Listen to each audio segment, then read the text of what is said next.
Welcome to the show, guys. Welcome back to the Pop Culture Corner. Today, it's been a while since I've hosted a show, but I am here and I'm back. I'm going to have a good time.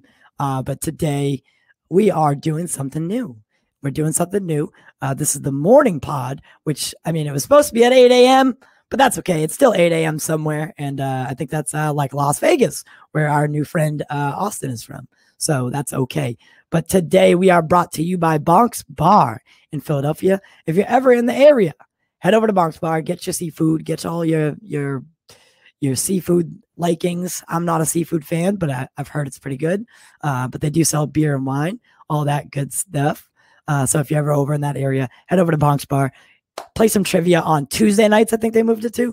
Our producer hosts trivia there on Tuesday nights, and it's always a good time. As well as brought to you by Showcase Cinemas. But let's get into the show.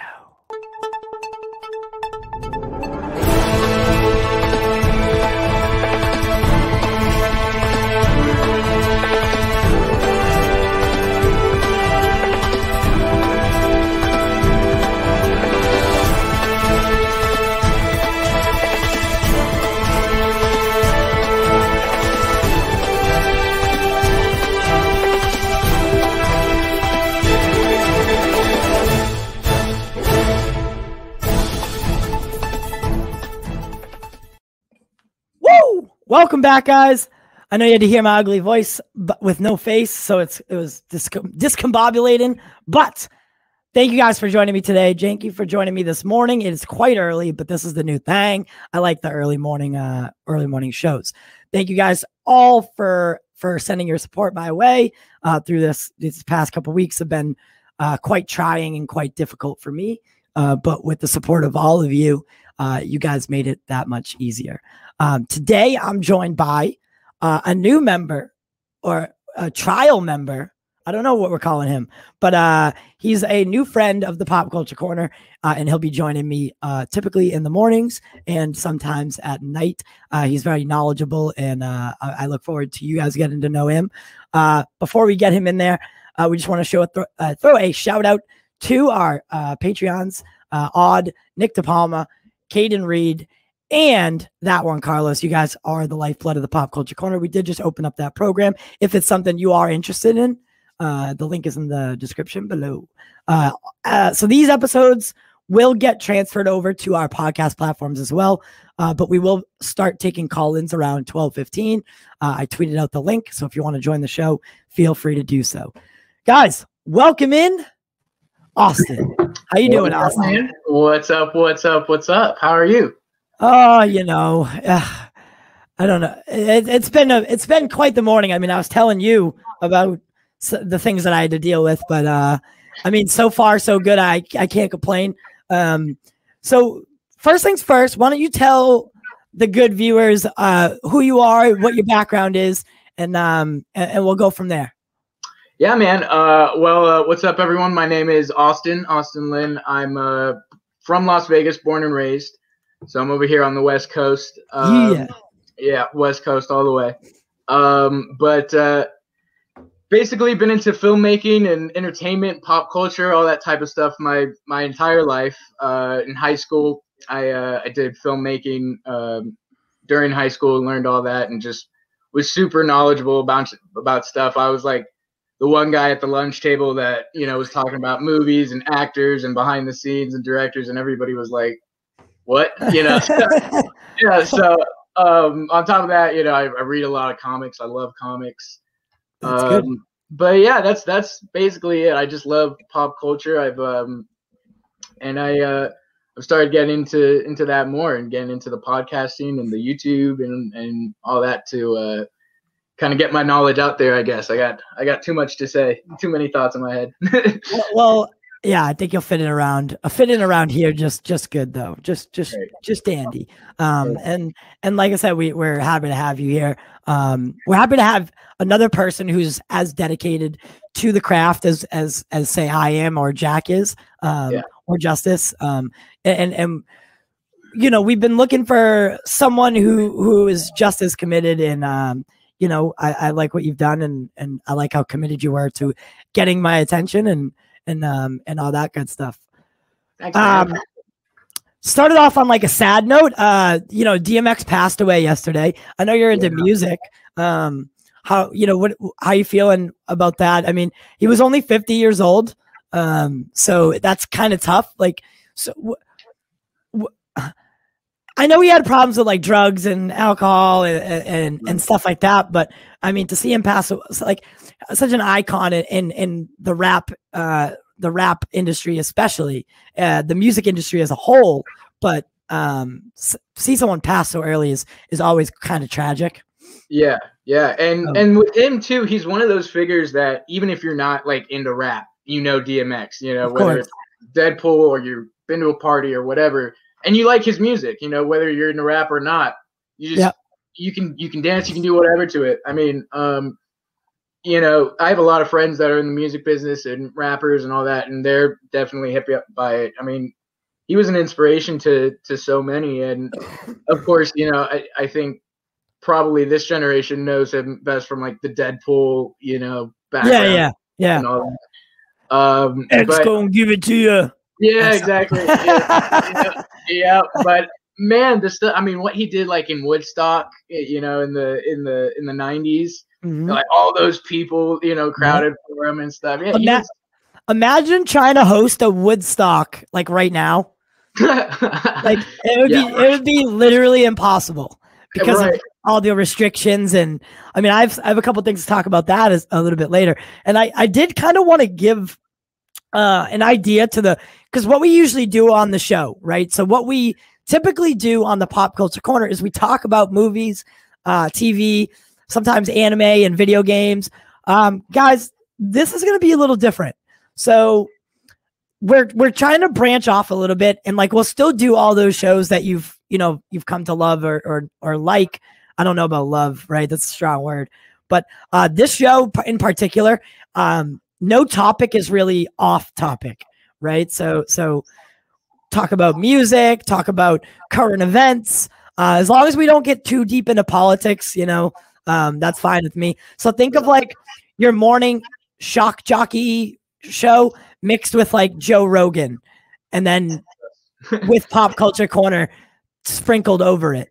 Right. So that's what we're going to do. Around 12:15, you can join the show either with just audio and call in and like talk, you know, join a conversation. We'll keep it at like a 5-minute time limit per person. That way we can get everyone in.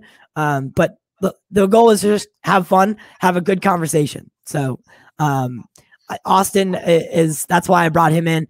I think he's committed. The kid was like, you know, I don't mean to call you a kid.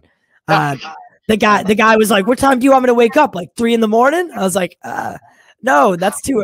But he's committed, and that's what I need around here. So, I want our audience to say hello to Austin and welcome him to the corner, because we got a long and fun ride ahead of us.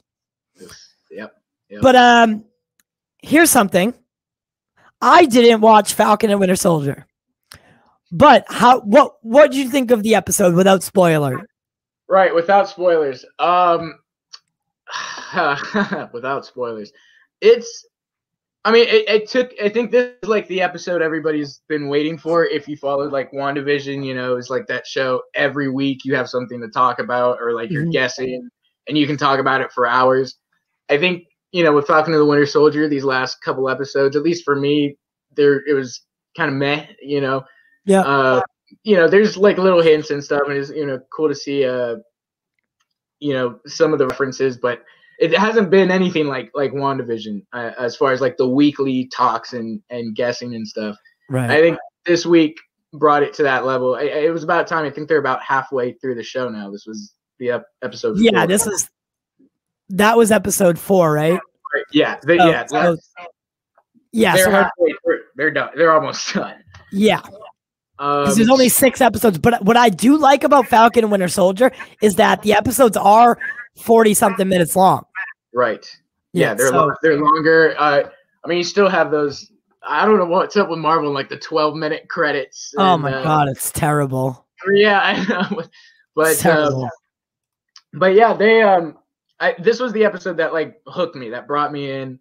Lots of action, lots of like, okay, now I understand some of these characters' motivations a little bit more, and get a little deeper, especially with John Walker's character, which I know everybody hates him. I love him. I think he's like the perfect complete opposite of Cap. Yeah. Can we talk about something real quick? Yeah. Wyatt has been receiving death threats from Marvel fans who are unhappy that he was cast as a replacement Captain America. How goddamn crazy do you have to be to literally sit there and write a death threat to an actor for playing a role? I mean, come on, guys. You know, it's one of those things. It's like the DC stuff. You know, it's all these are these guys' interpretations of the character, and they're, you know, as much as they are like our characters, and they're everybody's, you know, and they have that right to do that. And no, they don't have the right to throw. They don't have the right to send death threats to him. No, not that. No, absolutely no. I mean, as far as like the actors and the directors and their interpretations of the characters, they have a right, you know. Okay, I see what you're saying. Yeah. And I feel the fans should be respectful of that. You know, we all basically share these characters in this universe, and you know, so that's absolutely ridiculous. I think. What else do people want? Like, you know, they're either going to be mad that they recast Captain America, or they're going to be mad that there is no Captain America. So, and what I think they don't realize is that John Walker, the character itself was made to be exactly what they're portraying in the show. It's like a government Captain America who you're not really supposed to like. Like, they're passing him off as Captain America, right? But in your eyes, you know who Steve Rogers was, and you know that John Walker isn't Steve, and he's nowhere near Steve. So like, he's not going to be Captain America for the next 10 years. Don't worry. Right, exactly. Yeah, you know, it's not like that. But Wyatt Russell is a good guy, and please don't send him death threats, please. Yeah, that is please. Ridiculous. But I think he's doing a great job with the character. You know, you can't redo Steve Rogers. Did someone just say I like Wyatt Russell more than? Yeah, both of these guys. Dude, it's David says I like the new Captain America. I'm into it. And Jack Pierre says I like Wyatt Russell more than Chris. I am surprised at that for sure. I don't know if I like him more, but I just like that it's not, you know, they're not trying to be Steve Rogers. They're not trying to redo that. This is a whole different thing, you know? Right. Here's a question for you. Do you think by the end of the series, like, he'll still be the Captain America, or he's going to be like... I think he's going to be something different. Okay. And he might still be wearing the uniform, but I think we as an audience will, again, I haven't seen the episode I haven't seen the latest episode, because, and that's not like me. I usually stay up and watch it the minute it goes on. Yeah. But, oh, good. So we can do like the watch party. The watch party. Yep. Perfect. All right. But I don't know. I have a feeling about something from the source material that I think they might try to change and use here. Because we know that Marvel has taken liberties and done things differently in their live action cinematic universes to fit the narrative. Mm-hmm. And I think that if they go this way that I'm thinking, maybe a little Captain Hydra, I don't know. Yeah. Or like a darker version. Because I feel like his Captain America is very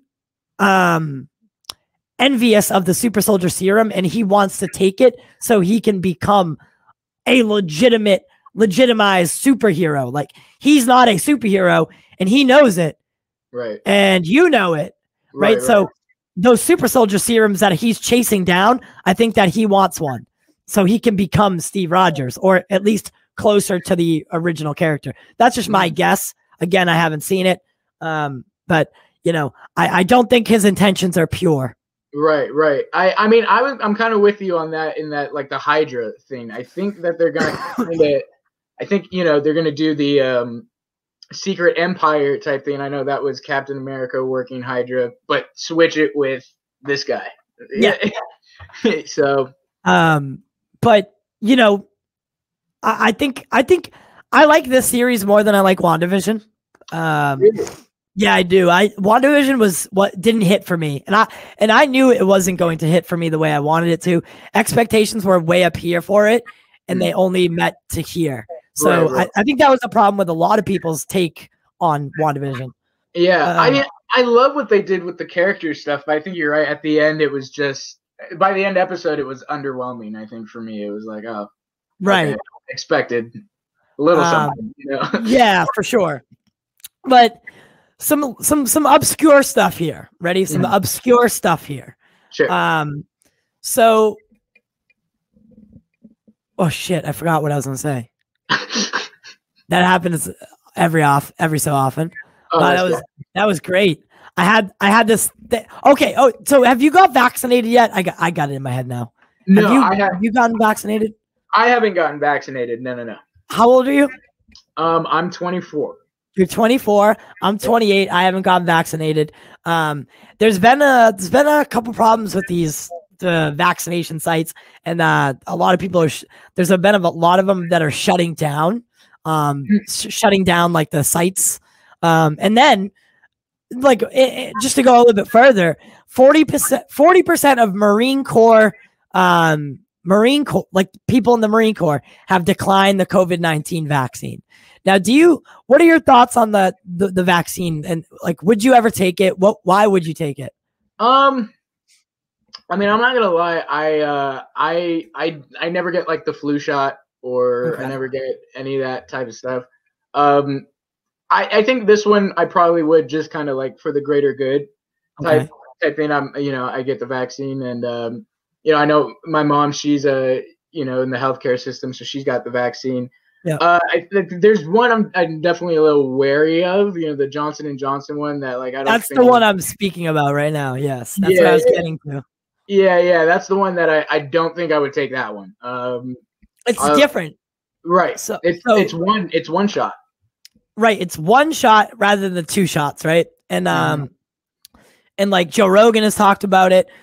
He's been talking about it, and I just thought it was worth mentioning in the sense that I wanted to know if anyone anyone in the comments or anyone that calls in today, like, let us know if you got vaccinated. If you did, which version did you get?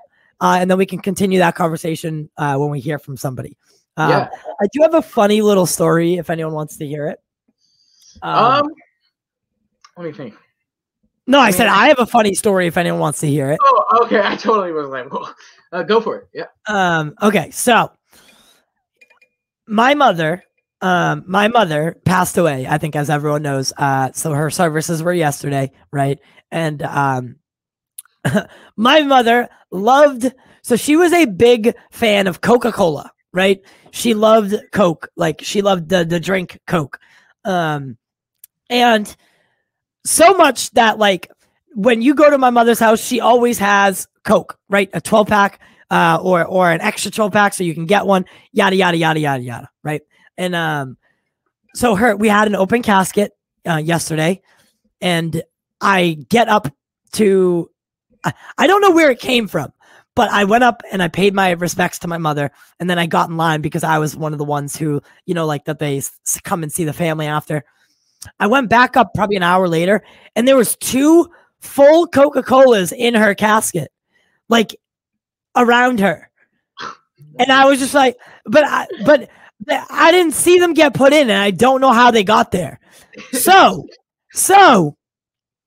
I've come to believe that the Coca-Cola gods came and delivered her, or the Coca-Cola pandas came and delivered my mother 2 last Coca-Colas before.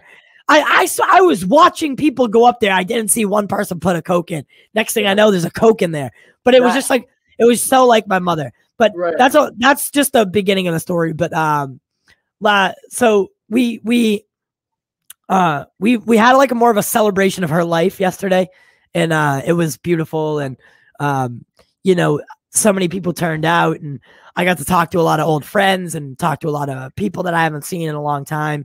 And we got to reminisce about all these old stories, and it just got me in that mood, you know, like to like talk about family and stuff like that. But I have plenty of stories, and I love telling them. It's hard to tell them here, I guess, because no one really knows what I'm talking about. I grew up in a small town in Billerica, so. Wow. Okay, yeah. See, I grew up in Vegas, like the complete opposite. I go to like small towns, and I'm so like, you know, like I got to do something. Yeah. How is it living in Vegas? Like, all right. For instance, when I think of Vegas, I think of a tourism spot, right? Like people go there and they gamble and they leave. Yeah. Yeah. Right. They do some things they regret and then they get out of there. So what is it like to live in Vegas? Like, it's pretty cool. I mean, I like it a lot. There's obviously very different areas besides the Strip that are like their own little cities almost. You know, the Strip is like such a highlight. It's its own thing. So once you leave it, it's actually pretty nice, pretty quiet. Yeah. I guess the main thing is there's not really a lot to do until you turn 21 or turn 18. You know, right. Able to do that type of stuff. Besides, we have Big Red Rocks. That's cool. Yeah. So yeah. I mean, I like it. I'm used to the 24-hour like town. Like there's restaurants open 24 hours. There's grocery stores open 24 hours. There's little pools. Everything's almost 24 hours. I mean, before the pandemic, anyways. But so I'm used to that. And I'm very kind of spoiled to that. So I enjoy that, and that's a cool part of it for sure. Yeah. Now I don't think we've never, obviously we haven't had too many conversations, you and I, before this. So right. What were your thoughts about the Snyder Cut? Like what were your overall thoughts about the movie? About like, did you like it? What did you not like about it? What did you love about it? Like, where do you stand on that? Because I feel like when I had you on last night to talk, I probably should have started with that, because I mean, if you don't like the Snyder Cut, you can't be a part of this. Right. Yeah, you kind of. That should have been question number one, I suppose. Obviously, I love the Snyder Cut. I mean, I've always I'm a massive Zack Snyder fan. Like before Justice League, before Man of Steel, I was way too young when I saw Watchmen, and I was just like, this is the greatest comic book movie ever. So that and 300. I mean, I've always loved like his films and his style. I mean, right. The guy, he's like the only person I can honestly say that like brings a comic or a graphic novel to life. Like to see the scenes from, the panel on the movie, the way that he does it is just, it's extraordinary. But yeah, I love the Snyder Cut. I mean, I watched it all the way. I probably watched it like 6 or 7 times now. I watched it all the way through. I thought it was, for me, it was everything I wanted and more. More. I really liked it. I mean, I knew there was going to be like a lot of unseen footage, a lot of story we hadn't seen. I really didn't expect it to be that much and be that. That much. Yeah. I think a lot of people didn't, like when they heard, okay, it's going to be 4 hours long. In their head, they're like, okay, that's, whatever. That's not like, I'm just happy it's coming out. And then when they actually sat down to watch it, they were like, wow, this actually is fucking 4 hours long. Like, my God. And like, I think 90% of, or I don't know the statistics exactly, but like more than half of the people that sat down and watched didn't finish it the first time they sat down. Right. So, right. I mean, this is what I'm leading to. Do you think that HBOmax owes us the right to know what the numbers are for the numbers surrounding? They've released things about Kong, Godzilla vs. Kong. They've released things about Wonder Woman 84, but for some reason they won't talk to us about the Snyder Cut. Right. Yeah, I do think. I mean, they should definitely. personally, yeah, they should definitely let the numbers out, let people know what's going on and what the statistics are. Do I think they will? No. I mean, at this point, I gotta imagine everybody at Warner Brothers is just pissing themselves right now. Like, they're probably thinking we fucked up so bad, you know, and like, what do you do? Like, first of all, Warner Brothers is such a massive studio. They've been around since the beginning, since like before movies were talking, you know, Warner Brothers. So this is like, I don't think people really realize for them how massive of a mistake they've made. You know, Zach, you know, with the talking about all this with the Chris Terrio piece that came out yesterday. Yeah, I love what he said. He's like, you know, Zach's a gentleman, and I'm not gonna be a gentleman about it. I mean, but that's the thing. Zach's being a gentleman right now, but like he has every right to lawyer up and do of course all this stuff. Chris Terrio, all these guys they have every right, and Warner Brothers knows that. So they're in a very like sticky situation right now, you know. Yeah, it just seems like working at Warner Brothers during that time, it seems like it was a really toxic environment. Yep. And the way I see it is when you go to work, especially as an actor, you should go to a place where you're allowed to be creative and be free to, you know, test out things and explore your talents, you know, grow, get better.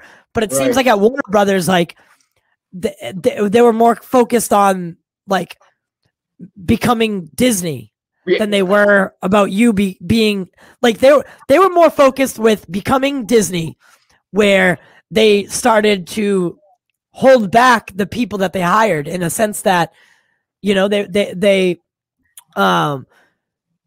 were limiting, practically babysitting Zack Snyder at one point, right? With Jeff Johns. Then they bring in Joss Whedon. Joss Whedon's literally shooting footage while Zach's still on as a director. Like how like that would be such a slap in the face to me if I was Zach. So and so on and so forth. We could get into the Ray Fisher stuff. We could get into how people felt about Joss Whedon and what their interactions with him were. You know, go up to Walter Hamada, him enabling it. You know, it's just from top to bottom. This is a toxic, and they talk about toxic fans. What about a toxic studio? Like, I think we need to start taking a look a little deeper into what it's like to work at Warner Brothers. And like, do you need to be investigated like fully?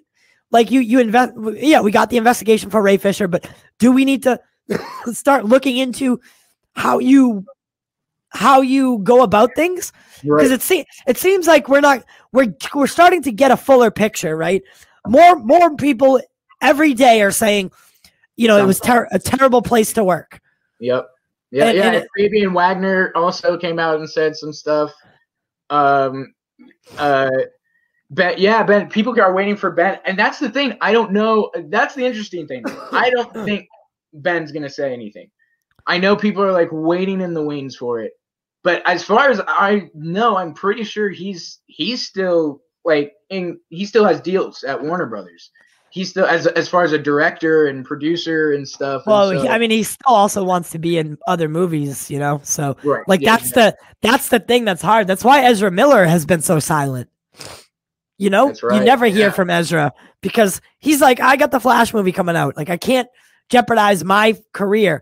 But that's the problem is when we live in a world or we live in a society where he can't speak up because he's afraid that they'll pull his Flash film off the docket just because he spoke out against them, saying that he corroborates the toxic workplace that they had, and I don't think that's right. I think if more people keep coming out, I think Warner Brothers they're gonna have to address it. They're gonna have to do something in it. I mean, because that with these types of things, it's different from like the Snyder Cut movement, like overriding Warner Brothers social pages and and all this, when you have like Vanity Fair articles, Hollywood Reporter articles, I think the lady who wrote the Hollywood Reporter article said that Warner Brothers like did not want her to release that article, like, and that was all. It was kind of vague, but she was just like, they made it very clear they did not want that story released. Right. So yeah, I think if people keep talking, especially people from the set, people from the movie, yeah, I think Warner Brothers is going to have to address it at some point. And then Zack is getting such a spotlight right now, like not just because of Justice League too, but he's got Army of the Dead at Netflix, and Netflix, they're smart, they're going all out for that, putting it in limited theaters, doing IMAX, and like, so he's gonna be a topic of conversation all year. The way I put it is he's the hottest free agent right now, like in terms of like studios wanting him or like trying to get him after he cuts ties with Warner Brothers. He was the hottest free agent. Studios know that with Zack Snyder comes a huge dedicated fan base, so like I'm telling you, he's the hottest free agent. I'm dying. I think at the end of the you good. I think at the end of the day though, for me, I want him to be in a place where he can creatively not be bothered. Yeah. If it's Netflix, cool. I saw Netflix just gave Ryan Johnson, $400 million for the Knives Out, and I read that he has like the studio can say nothing about his stuff, and I'm like, dude, that's a fucking deal. Like, that is such a rare thing in Hollywood, and Zack seems he's in that position to get that type of thing, So I think Army of the Dead. I mean, they already got the anime prequel. They got the spin-off with the one of the guys from the team. I think Netflix is smart. I mean, and then Netflix owns a lot of the Mark Miller stuff. They have the Jupiter's Legacy, so I wouldn't be surprised that they're going to do Mark Miller's whole, his whole collection. Right. Zack jumps in there with him and does something. Who's Go ahead. Who's your favorite director? It doesn't have to be Zack either.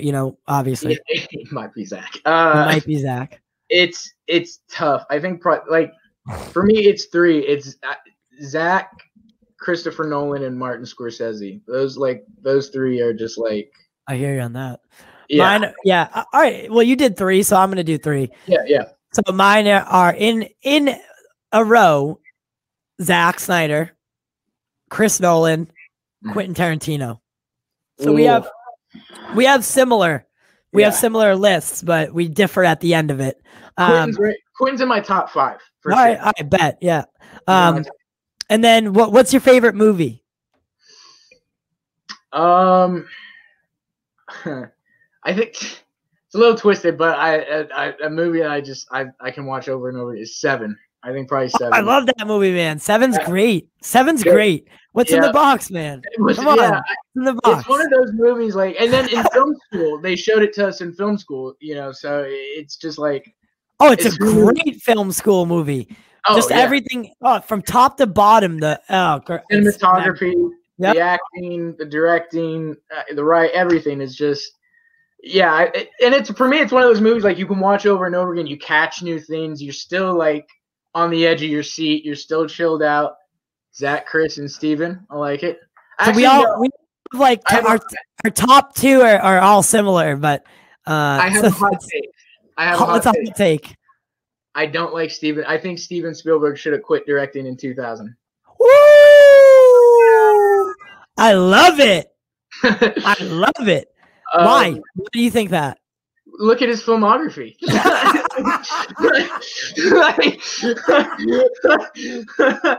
at his filmography, man. The dude was a pioneer. I'm dead.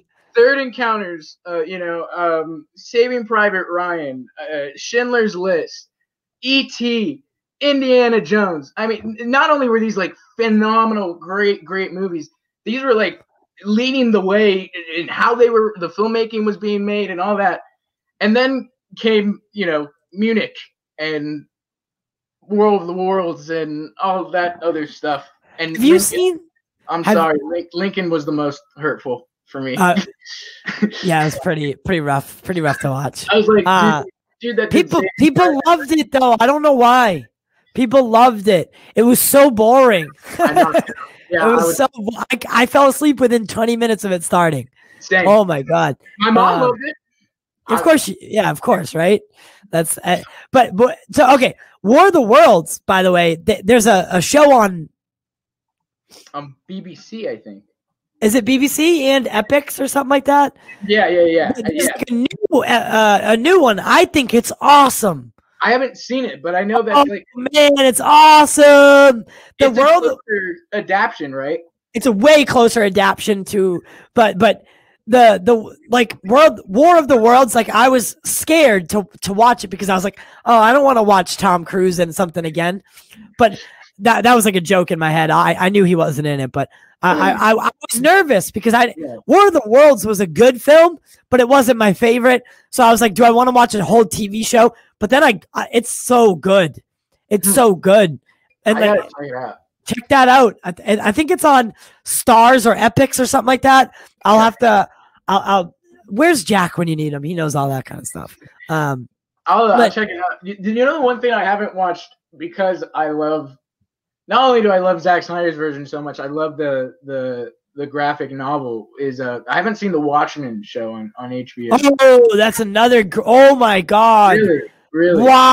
I can't believe you have not seen that.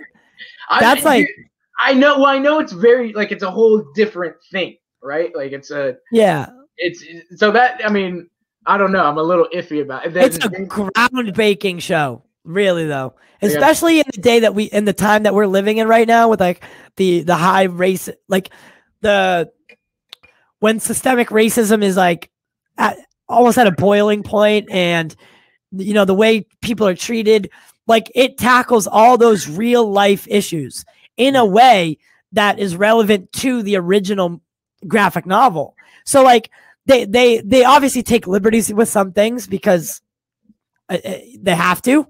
There's no book. They're not going off any book that was ever made.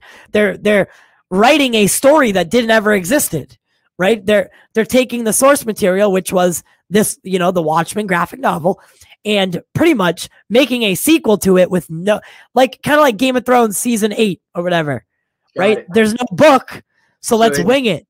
But they did a good job, in my honest opinion. I've been rewatching all the animated DC stuff on HBO. That's kind of where I love like the animated Justice League, Batman, all that type of stuff. I just watched the Death and the Reign of Superman. How are you? I'm gonna fill my coffee. But maybe you could go through your list of the animated movies and so which one's your favorite out of the current like the DC animated universe? There's like a string. There's some that don't take place in the timeline. Yeah. Right there.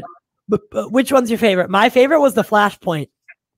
The Flash, yeah, right. Flashpoint movie was fire.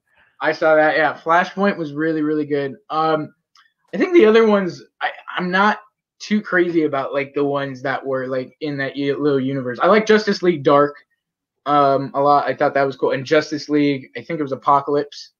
I don't know if it was Justice League or Batman and Superman, but there was one.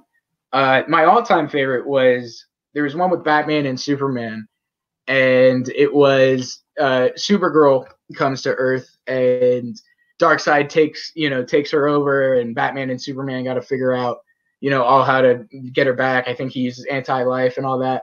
But the highlight for me on that one was there is literally like one of the most epic and crazy animated fight sequences I've ever like seen in the DC universe. Obviously there's some other crazy stuff out there now with the animated stuff. But it's Superman versus Darkseid and Supergirl, and it is just this like all out crazy war secret sequence on Kent Farms, and that's probably my all-time favorite. I would go with that one. The other ones, I love the ones that all include like the original voice cast, like Kevin Conroy and George Newborn and all those guys. For me, those are like the definitive voices. So it's even hard for me sometimes to like hear the other versions or the other movies, because I'm so used to voice wise, like Kevin Conroy is my Batman, voice wise Mark Hamill's my Joker, and so it's hard for me to. And I think these other guys that are doing the interpretations and the voices are great, totally fantastic. I'm just so like desensitized and used to like the originals, the Kevin Conroy or Clancy Brown as Lex Luthor. I always thought like that's such a great, Lex Luthor. But all the DC animated movies, I think, are just whoever's running that like needs to get over to the. That's what Justice always says. Yeah, to the live action side, because they have a way better grip on things than the live action. I think it's easier to do an animated movie though. Oh yeah, I mean, just because like you're only bound by voice. Superman, Batman, Apocalypse. That's why I remember. What do you think about? So I'm a huge Supernatural fan, and Jensen Ackles is voicing Batman for the Long Halloween. Right. And I'm super excited about that because I mean he did Under the Red Hood, and he was Red Hood, and I thought he did great there. They even paid tribute to his Supernatural character in that movie by him driving the Impala, which I thought was awesome. And but what do you think about the Long Halloween? Are you is that something you'll watch? Is that something you like? Oh yeah. I mean, I definitely I haven't seen Supernatural, so I'm not. It's another show that I need to get into. My friends, people have told me like it's really, really good. Yeah, and I think he's also going to be in. I watched The Boys. I love The Boys. Yeah, he's going to be. He's like the rip-off Captain America. Oh God, that's going to be phenomenal. Which it kind of comes full circle because he was supposed to. So he was the front runner to play Captain America before Chris Evans. Dude, I feel like everybody auditioned for Captain America. Didn't they say Wyatt Russell auditioned originally? I don't know if he originally did. I think I'll look it up, but I think they said he did. I know. But Jensen was the front runner. The only reason that he didn't get it was because he had to turn it down because of scheduling with Supernatural, and he couldn't do it. And then Chris Evans obviously came in. Robert Downey Jr. talked Chris Evans into it and was like, "Come on, you need to do this. You need to do this. You need to do this." I kind of like if I were man, that's such a wild thing, I mean, that's such an opportunity, Yeah. If I were the showrunner, I would have been like, dude, put the show aside for a second. Let's see if you get the part at least, Yeah, but I don't know. I'm kind of happy that we got Chris Evans, Captain America, and now look, we're gonna get Jensen as Soldier Boy, not that one, but we're gonna get him in that kind of role. So it's kind of like we get the best of both worlds. It's like, we get to see him in what could have been, and what he could have done with the role in a different way. Of course, the characters are different, but for the most part, they have similar backgrounds. Just like Homelander, is like Superman, Soldier Boy is like Captain America. So it's going to be awesome. I think Jensen Ackles, and the showrunner for The Boys is Eric Kripke, who is the creator of Supernatural. Oh, yes. Okay. So it's like a family reunion almost. That's I'm excited. I saw the trailer. I'm definitely excited for it. And I like his voice. For the Long Halloween. Yeah, I like his voice a lot. I think that's a cool sounding Batman. I like him. I like that voice better than the guy that's been doing it. I don't know who it is. I'm not a huge animated fan. It gives me headaches a little bit. Yeah, it's some of the stuff I like. But yeah, I'm excited for it. I think I'm gonna go like pick up the comic again just to refamiliarize. The Long Halloween comic is really, really cool. And then I do have some questions about other things for you. But before we do that, guys, we'll start taking call-ins now if you want. Austin, what is your Twitter handle? So my Twitter handle is at Starklin1023. Oh, Jesus. Yeah, it's one of those. Hey man, it was like freshman year, I think. No, it's okay. All right. So one second. So I don't know if you can read that here, guys, but our Twitter is at pop_culture2020. If you go to that Twitter, I'm going to tweet out the link right now so you can join the show. If you want to call in and you want to say anything, join the conversation. And then I'll put up Austin's handle as well. And you can go there and get the link. But if you want to join the show or, call in and just, you don't have to put video on. You can just use an audio source and I'll add you to the show. You don't have to show your face or anything like that, but just, your audio, ask your question and then move on or stick around for 5 minutes and talk to us for a few minutes or whatever. But we definitely want to get as much engagement. Like you said, we're hosting this kind of like an old morning radio show. So we would love to get some call-ins. We're going to find a way to integrate it a little bit better in the future, but today's the first day. So, I'm going to tweet out the link now. Okay. Cool. Righty. Let me see. All right. So I have to invite, copy to clipboard. So Austin, why don't you tell us, are you excited for The Batman? Oh yeah. I'm of the opinion too, that, I think probably besides Christopher Nolan's The Dark Knight trilogy, I'm like I think the Planet of the Apes series from Matt Reeves, at least the two, are like two of the best films of the last 10 years for sure.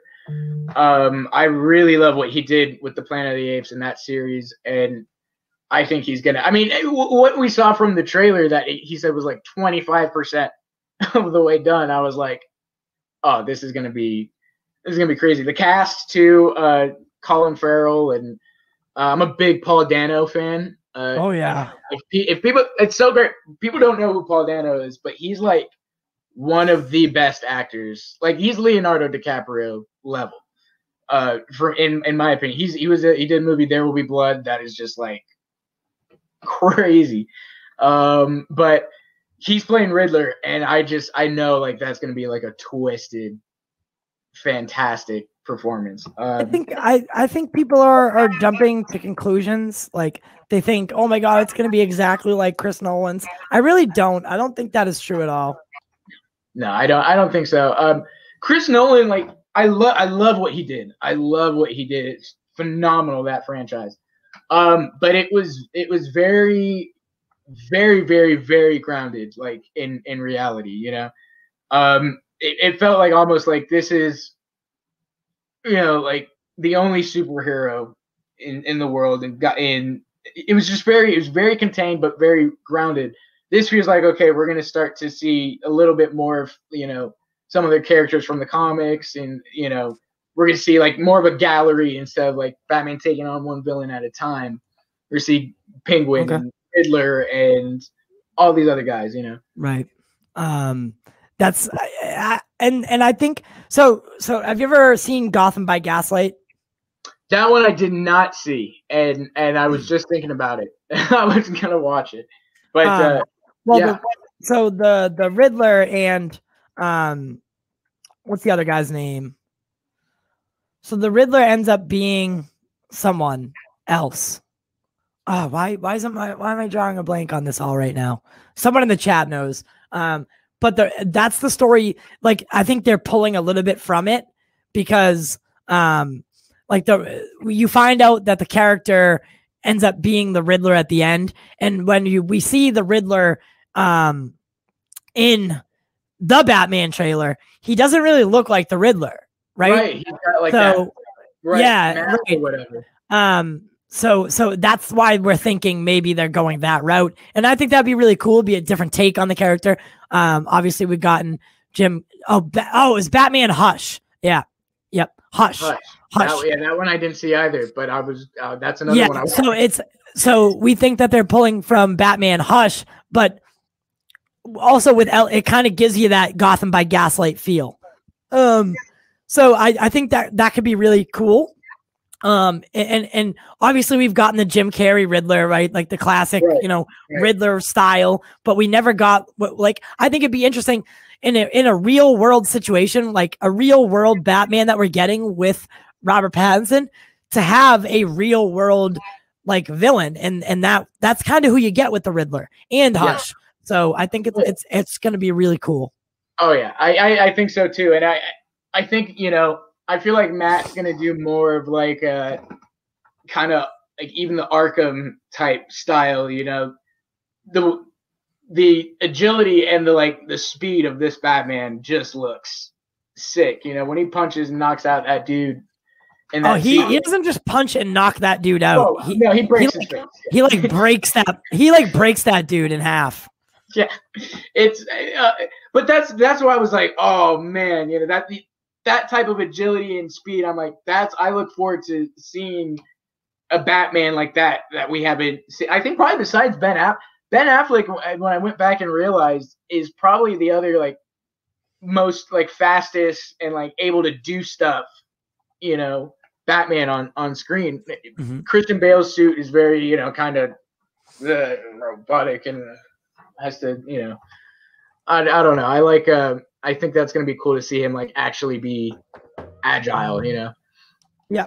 I'm just so are you a fan of the whole the multiverse that the DC is doing? I mean, I feel like it's kind of a cop out. A lot of people think it's a cop out in a sense that it's their way of kind of retconning whatever they want, and using whatever they want as canon, but then kicking other things to the side. I mean, we know that the Batman is going to be set on Earth too, and we know that there is a J.J. Abrams Superman coming. Do you think that Superman will be on Earth too, or a different Earth entirely, or is it Henry Cavill Superman? There's been a huge debate on whether is Henry Cavill going to continue playing Superman. I mean, obviously, that's what I want. Man of Steel, that's one of my favorite comic book movies, of all time. I'm massive Man of Steel fan. So yeah, I would love to see Henry continue doing it. I mean, it would be cool to see if if it's not Henry, to see his Superman maybe on Earth too and interact. I mean, I think at the end of the day, this is kind of it's the best we're gonna get right now. I can't say I'm overly excited or ecstatic for it. I would much rather them not get cold feet in the beginning and stick with Zach's plan. But I mean, I think the Flash has a lot of potential, if anything. To see Ben back as Batman and see kind of some of those characters. We'll see. I would hope that. I think the least that the studio should do, or that they should do, is at least make Zack Snyder's Justice League canon. Maybe not. I understand that we're probably not going to get restored the Snyderverse for whatever reason. But they can still, if they did that, because people at the end of the day, they like that story and the way that story was going. Yeah. And so they can still keep to that. If they just go, hey, Zach's is canon now. Yeah. And it didn't step on anyone's toes. Zach's film could certainly be canon. It didn't do anything that would interrupt the movies that came after Justice League. I think it fit better into Aquaman than Justice League did. I think it set up other films better than Justice League did. And that's just me. But I agree. Oh, well, here's a quick thing, because I didn't. I know it was very divided. What did you think of Wonder Woman 1984? Oh God. Yeah. Okay. Yeah. I thought it was for children. It was for little kids, and it wasn't for me. I love Patty Jenkins. I loved what she did with the first Wonder Woman, but she had Zach helping her on the first film, and not in the second film, and you can clearly see the difference. The second Wonder Woman did things that I think shouldn't have been done. I think they took the character in a direction that didn't make sense to where we had seen her in the future, right? All of a sudden she learns to fly, yet we've never seen her fly, like in BVS or now in the Snyder Cut. So it did things that, like, I feel like stepped on the toes of the character for future outings. So I don't know, and I thought it was corny, downright corny. Yeah. The villains did not intimidate me. Right. No. My favorite part of it was probably Pedro Pascal. Yeah, he was. I did like him. He still didn't intimidate me. I didn't know, but you're right. But I did like his character. I think I don't know. I did think it wasn't as. I don't think it was as bad as everyone thought. I enjoyed it. I didn't think it was great or phenomenal or anything like that. But I was like, yeah, it's cool. I guess for me the main thing was like, I had HBOmax, so it was like it's not like I gotta go anywhere. It's right there. So I think it's crazy that within 48 hours of Wonder Woman 1984, we had the numbers. We had the numbers and the sequel. Yeah, and agree. and they greenlit a sequel, and then the Snyder Cut comes out, and that's breaking records. It's breaking records. We just can't figure. We just don't know officially, but we know it's trending on Twitter everywhere. Right. And it doesn't make sense. Like it doesn't make sense. Like HBOmax, I know they would love to do it. It's more or less like Warner Brothers as a studio is holding them back. Okay. But like that's money. That's what your goal is as a studio, is to make money. There's a lot of money in the Snyderverse. Well, and I think I read it in some interview. Zach said that when he was pitching all this and talking about it with the studio was like everybody was adamant, like, we got to do it the Marvel way. And he was like, no, we can't do it we can't just copy them and think the audience is going to just go with it, Right. So I'm of the firm believer. I know people aren't crazy about the dark stuff and all that, but I personally love it. I think it fits the DC universe, and it does well, opposite Marvel for me. Right. I don't want to go see a DC movie.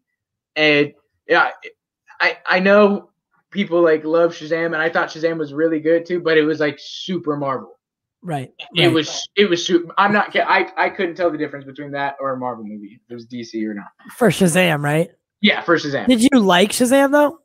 I did like it. Like it, and I understand. I understand they did that, for the character, and that's more his character and stuff. But for me, I do like I look forward to what they're gonna do with Black Adam. Right. And possibly see him interact with Shazam and how that's going to affect the tone of his character in his movies and stuff like that. Okay. That makes sense. Yeah. Hold on one sec. Okay. So, Netflix and Sony signed a large deal, large licensing deal, reportedly worth $1 billion. My God. So basically, the streaming giant Netflix and Sony Pictures, they signed a brand new licensing deal, giving Netflix an exclusive space for Sony's theatrical releases starting in 2022. That's coming out of Deadline, and I think the Culture Nerd reported on it, and yada yada yada. So this deal is going to kind of replace the agreement with Lionsgate. So Lionsgate owned Starz. Pat, I think, right? Yeah, Lionsgate owns Starz. I didn't know. Yeah. Dating back to 2005, and it provides Netflix an 18-month exclusive window for films released by Sony. Sources close to deadline have reported that multiple bidders were waging for the rights for some time, with Netflix emerging as the winner with an estimated offer of $1 billion over 4 years. That's huge. So those are like, that's like Morbius, Uncharted, where the Venom, Venom 2. That won't be Venom 2. Venom. If Venom Let There Be Carnage or whatever. But I think it would probably be all the Spider-Man, because none of the Spider-Man stuff is on Disney Plus, right? Is it not? I don't think so. I don't think any of the Spider-Man stuff is on Disney Plus. Huh. Interesting. So if that's the case, then that would be, we'll probably get the home of like Homecoming and Far From, and the new Spider-Man 3. But yeah, that's an interesting one, because I was thinking about, Sony's probably the only one now that didn't have, a service, something. So right. I think that's an interesting thing that they're going to partner with Netflix, and I'm sure at some point Netflix is going to probably buy them.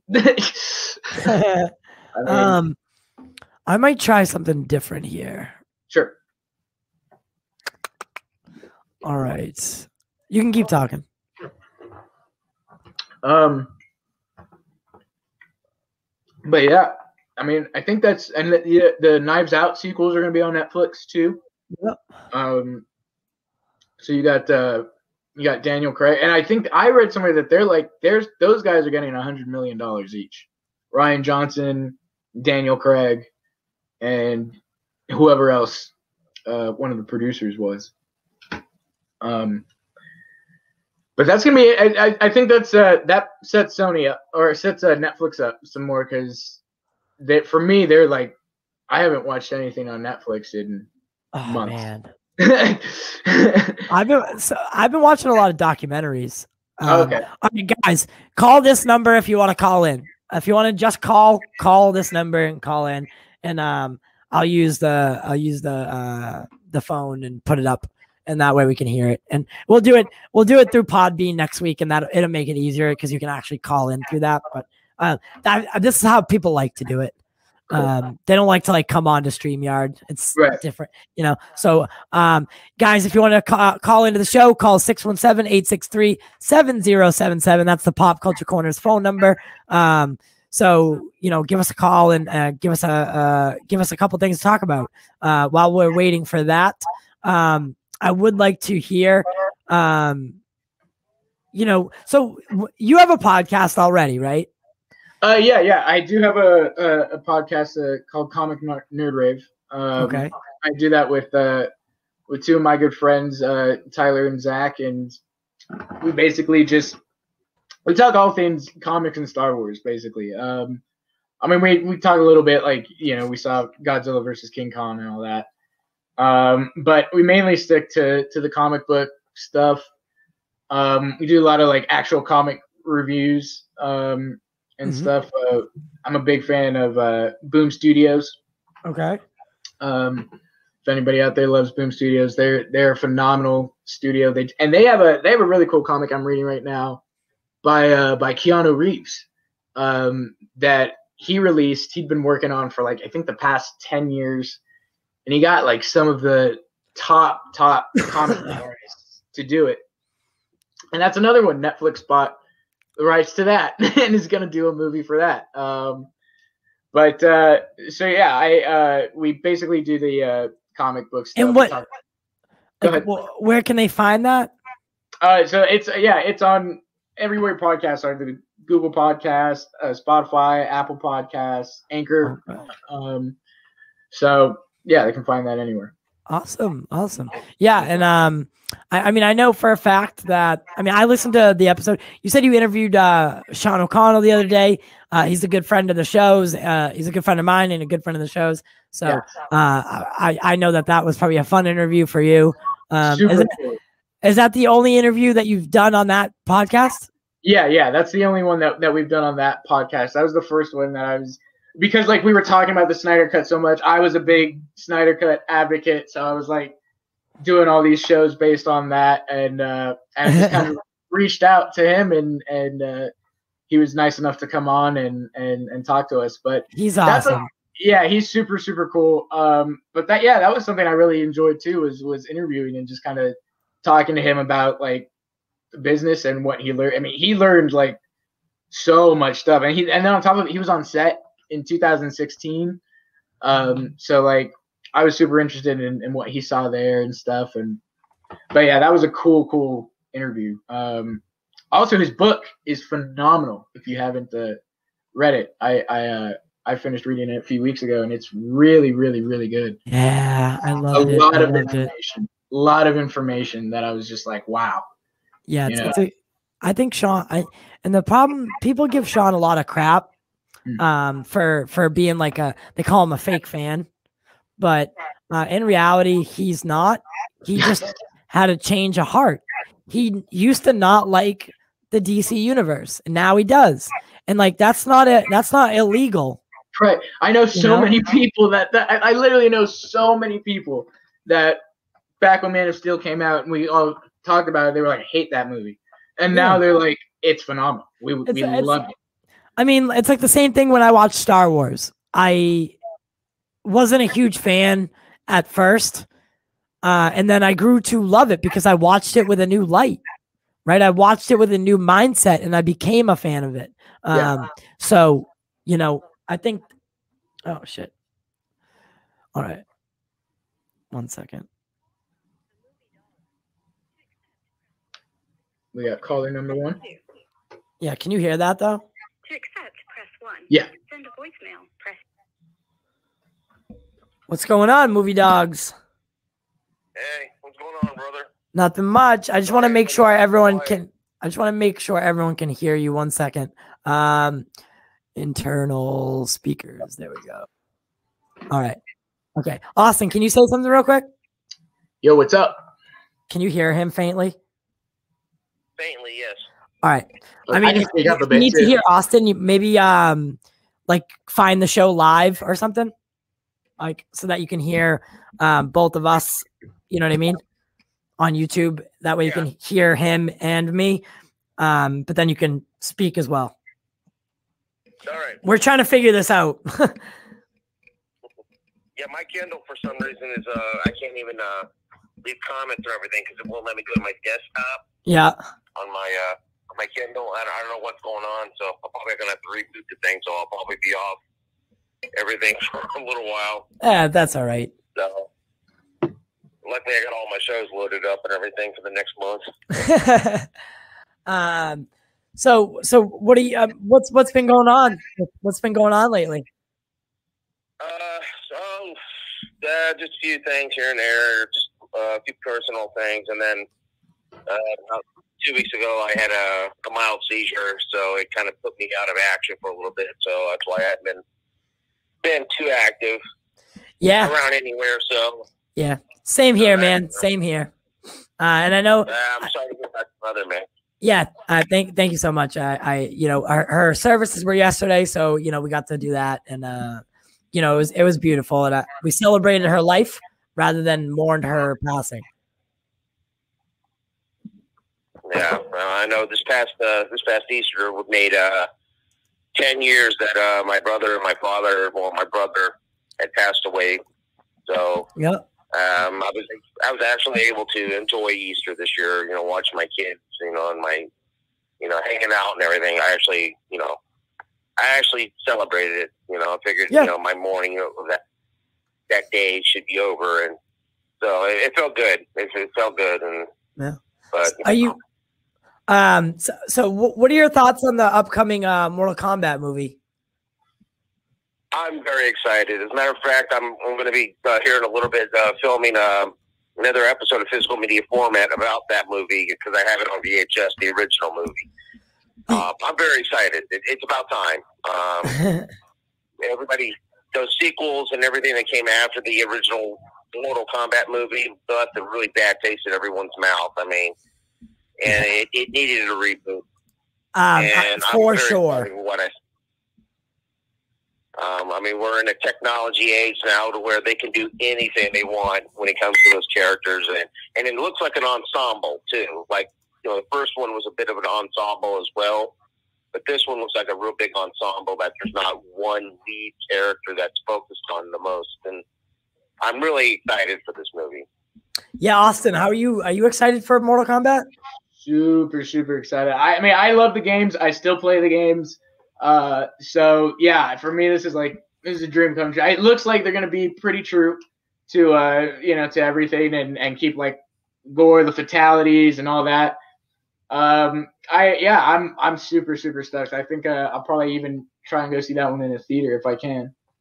Yeah, we usually see, so we usually partner with Showcase on that. And, like we'll do a show live from the theater, and that's really fun. But yeah, so I mean, I know I'm looking forward to watching your video about Mortal Kombat, man. Are you still there? Yeah. You know, I don't know, it's the thing about with me is everything when it comes to Mortal Kombat, as I said,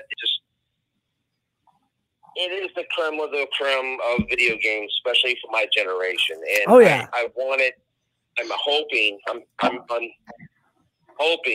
that, you know, it's treated right. And then, I mean, yeah, the 90s one was it was a little campy at times. And I mean, but I want to see this, you know, just done right and everything. I mean, Raven looks like he's the way he's supposed to look. And, you know, it just, I don't know. It looks like it would be a real good origin story. Yeah. For a lot of the characters, and as I said, I get the feeling from the trailer, which, you know, trailers can be deceiving, but I just get that feeling that, okay, this looks good. Just like with Kong and Godzilla trailer, I knew what I was going to get, you know, before I even watched the movie or anything. But yeah, just to see the visuals themselves is like, okay, I've got confidence in this. I would go in this with not the biggest expectations, but I know what I'm going to get, and I'm going to be satisfied. Right. Did you like? Did you also enjoy Godzilla vs. Kong? Loved it. Everything I wanted. Everything I didn't expect. I didn't expect Oscar-worthy performances. I didn't expect anything. I mean, the little girl, you know, was very impressive. Especially when I found out that she was a deaf girl, and that, you know, the way that she was able to communicate with Khan, that took me off surprise, and I was really pleased with that change up when it comes to the character. Yeah. So yeah. I mean, it gave Kong depth, actually. It did. And emotion. For sure. Yeah, I mean, you know, Godzilla stayed like kind of the one-dimensional character, but, you know, he had those little moments, you know, while he was fighting Kong of like, you know, dude, come on, bro, you're in my way, get out of the way. Yeah, I liked when he smiled at him at one point. Yeah. Like he was just kicking his ass, and then he just smiled, and I was like, "Oh God!" Exactly. And I said, you know, it's a good time. I mean, granted, you know, things are still in the balance of craziness in this world, but, you know, we're getting these good movies finally, you know, and I know some people are mad about not going to the theater. You know, around where I live, the theaters are still closed, but, you know, we do have these streaming services that are, you know, the companies are trying to, you know, get them out there for us to watch, you know, and I've always said movies are meant to be seen, you know, not, you know, tucked away in a vault.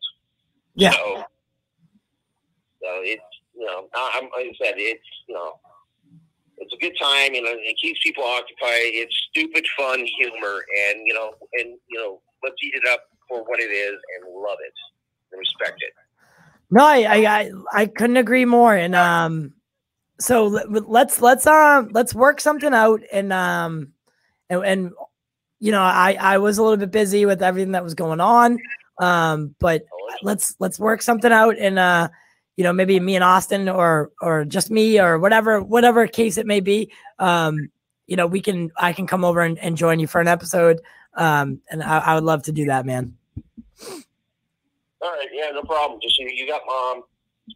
I'll shoot you my number so you can give me a call, and then I'll set up a date where we can just be able to talk about movies. I'll have a most definite subject matter for us to use and everything, to talk about or something. So I'll have something brewed up. All righty, brother. And we look forward to hearing from you. We're going to be doing this show. We're going to be doing it earlier. Usually it's going to be 8 a.m. Eastern Standard Time. 2 weekdays and 1 weekend. So I'll let everyone know what the schedule is going to be. Today's kind of like a beta test, but we always enjoy your calls. And guys, this is the Movie Dogs. Subscribe to his channel on YouTube. He's a great guy. Well, I appreciate that, brother. And you take care of yourself and hang in there, man. Thank you. All right, guys. All right. We'll talk to you soon. All right, bro. Peace. Later. All right. Yeah, Movie Dog is always a good guy. Good guy. Very good guy. So I believe Andrew said he was going to call in next. I sent him the link. I don't want to hold my phone to that like that anymore. I'm going to have to find a better way to do this. But I gave him the link to join. Okay. Because they can. So the thing is they can join and just like it would look like this. God damn, he's calling. I knew he was going to call. Like they can join like this, you know what I mean? So it's just like it's just talking. Yeah.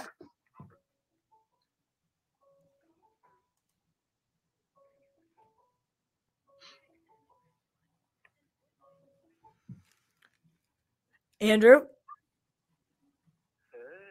Hey man, can you do me a favor? Sure, what's up? I sent you a link on Twitter.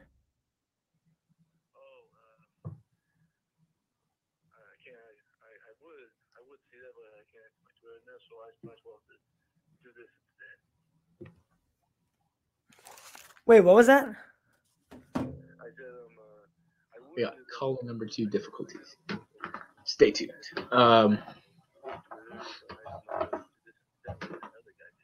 Okay. 1 second, let me get you on speaker.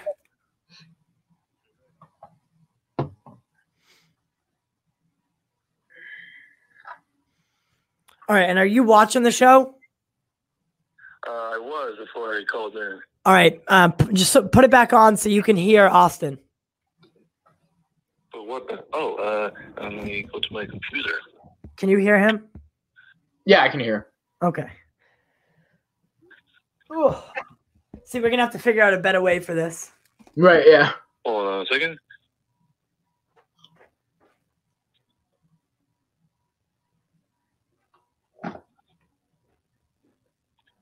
All right. I can see you guys right now. Yes, and we can hear you. All right. So how's everyone? How are you doing today? I'm doing good. Good. I'm happy. What do you want to talk about today, Andrew? I just want to see what you guys were. What? I just wanted to come in and see what you guys were talking about. Oh, what were we talking about? We were talking about Godzilla. We were talking about Mortal Kombat. Mortal Kombat. We were talking about a lot of things. Oh, cool. Yep. And then vaccines I and already saw it. Austin is Godzilla vs. Kong. what's up? I saw Godzilla vs. Kong. Yeah, what'd you think? It was good. It was good. Was it as good as you thought, or? I didn't. I came in with no expectations, but it came in pretty good. Yeah, I mean, I thought it was. I didn't think it was the best movie I've ever seen, but I don't think we were gonna get that from a monster movie, like two monsters just punching each other in the head. But I mean, I thought skyscrapers. Yeah, through skyscrapers. I did like the Hollow Earth kind of thing. That intrigued me a little bit, where I think that they could take this universe so much further. Yeah. So. And at one point when I think during the Hong Kong fight, when he had like his foot on him, the way it looked reminded me of something. Oh yeah. What did it remind you of? Batman? Save Martha. Yeah, I looked over at Justice, right? In the beginning. No, not at the beginning. I can't remember when it was, but I looked over at Justice during the movie and I was like, save Martha. Like at the point where, yeah. And he was like, why would you say that? And I'm like, it's literally the same scene. Like, it's right now. This is the same thing. The whole concept of the movie was the same. Like they hate each other at the beginning. They're pitted against each other at the beginning. They figure out that there's an enemy that they both have in common, and then they join together to fight that enemy. It's literally the same basis, right? Yeah. Oh, yeah. Oh, and by the way, apparently The Rock has revealed that Black Adam has officially begun filming. Yes, the Black Adam has officially begun filming. I mean, are you excited for it? I think The Rock might be the key to saving the DC universe. Yeah, because I remember seeing someone saying that he wants to fight Cavill's version of Superman. Yes, he does want to fight Cavill Superman. I mean, I thought that little introduction he did at DC Fandom was great, where he like called out all the heroes. The entire hierarchy of the DC universe is going to change. Yes, exactly. I thought that was really funny. I thought that was cool. I thought it gave me chills. But like, I want that hierarchy to be like Batman, Superman, like Henry Cavill, Ben Affleck. Like, I don't want it to be. I don't want it to be like, J.J. Abrams Superman and Robert Pattinson's the Batman. Like or Michael Keaton. Yeah. So I mean I want. Yeah, I mean, speaking of that, I read you know like you got see like your son, right? Can you say that one more time? I remember I think it was a few days ago, I was watching one of Sill's streams, and he was talking about one of the Gigaxi things. I don't know if it's legit, but saying like how if Michael Keaton bows out of the Flash, the replacement, Christian Bale. Yeah, I'm not into that. I'm not into Christian Bale coming into these movies because at least I'm not personally. Like, I don't think Christian Bale's Batman fits in these universes with and I don't think he would do it without Christopher Nolan. He's been pretty clear about that. Yeah, and like it's like the good thing about Christian Bale's Batman was it was so grounded, and it was in a world where there was no other superheroes. Right. And we knew that there were no other superheroes. And that's funny too, because like all the other movie versions of Batman, like Keaton and Clooney, didn't have any other superheroes too. Right, but I believe in Keaton's Batman, they mentioned Superman. It's like it was like things in passing, like led us to believe that there were there were super beings amongst the world somewhere. Right. But I thought it was funny. Like if that was true, then like the Superman that can exist in that Keaton world could be either Christopher Reeve or Nicolas Cage. Yeah. That'd be kind of cool, actually. Like just to see what could have been. And I don't know. I don't know what the Flash movie. How about with the Flash movie? We just keep it just as Ben Affleck. Yeah, I would be fine with that. I mean, like the only thing WB stuff that's not Snyder, I would check out the Batman, Black Adam, and Shazam 2. Yeah, I'm really looking forward to Shazam 2. Yeah. Fury of the Gods. I would like if I don't know what happened, but maybe have Billy have a mentor in Superman. Yeah, I think that'd be great because they have similar powers, similar like godlike beings, and I think that'd be cool for Superman. And Superman, has already been kind of in the Shazam movie. It was, it was like a half version of him. But if they want to like keep in continuity, he should be wearing like the black suit. Yes, the black suit. You know, I don't know. There's so many ways we could go. I just think DC needs to get their act together soon. I agree. Over on the Marvel side, there's some news that like Netflix got the Sony rights. Yep. To like have their movies in. Yeah, starting in 2022, it's like $1 billion deal. We were actually just talking about it. So Sony, they've reached a deal for $1 billion over 4 years, and they'll get exclusive rights to the movies after the theatrical runs. Yeah, which means like any Spider-Man film could be on Netflix. Yeah, which is kind of cool, I guess. Speaking of that, I heard two things along the rumor mill recently. What's that? One being, Sony reportedly wanted Sam Raimi and Tobey Maguire to reunite for Spider-Man 4. Now, this is just a rumor. Yeah, I think you're reaching on that one, though. Yeah. Well, I saw a lot of YouTube channels talking about it, and a lot of... But you love Tobey Maguire's Spider-Man so much. I didn't say I believed it. I'm just saying I saw it. Listen, you know what? If they want to do it, I think that's cool. I think whatever, let's do it. But they need to do it correctly. They can't just write a Spider-Man 4 and like half-ass it. They need to go and make it like worth doing.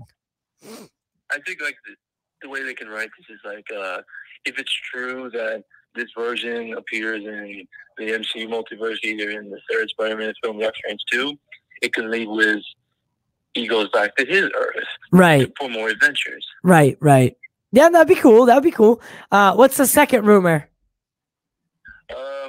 You know the Spider-Verse animated film, their sequel, might include the '90s cartoon Spider-Man. Really? Daniel Barnes. Really? Yep.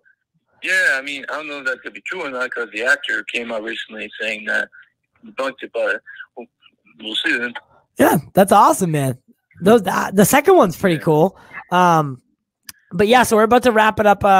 Andrew, thank you for calling. I was gonna say I haven't seen you in a while. Well, I've been busy. All right. Well, you're always welcome at the Pop Culture Corner, and we love having you here, man. And I missed you. I missed your Spider-Man talks. Yeah, I mean, I've been busy with my job and being with my family.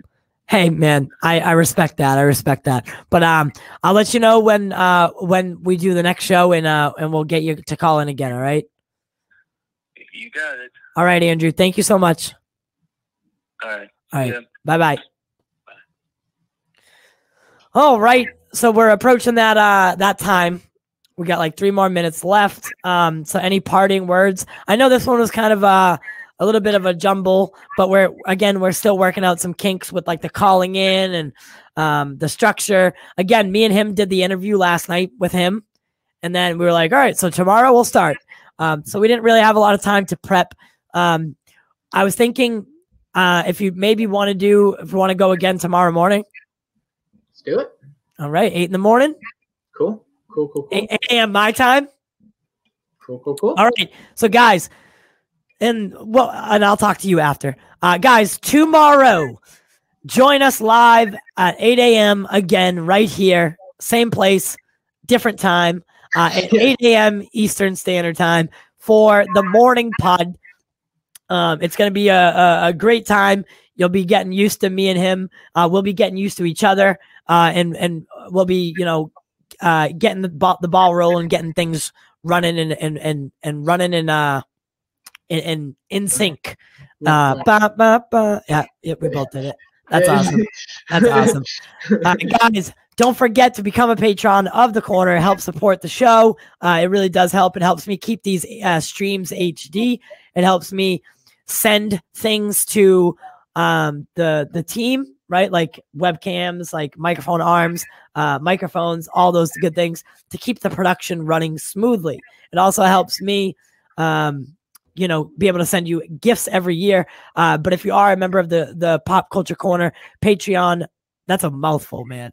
Pop Culture Corner Patreon program, my lord, It's not just a one-sided street. You get early access to podcasts, early access to pre-recorded content, yearly gifts, behind the scenes content, and so much more that you'll be sick of me. I'll send you pictures of my dog once or twice a day, whatever, right? Whatever. Anything I can think of. There you go. And then just like, share, subscribe, all that jazz. Find us on all podcast platforms. Go to our Podbean page, and then you can find your favorite podcast platform from there. We will also be doing live podcasts over there as well. So join that, and you'll be able to join in on those. They're really fun. It's kind of like a Twitch stream almost, but it's only audio. But it's similarly run.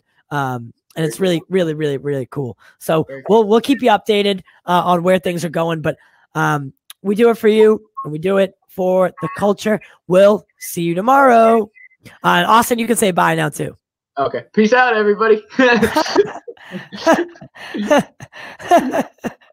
Oh my God. I forgot that you're like, I kind of forgot. I was like, wait, oh no, he has to say bye too. You're good.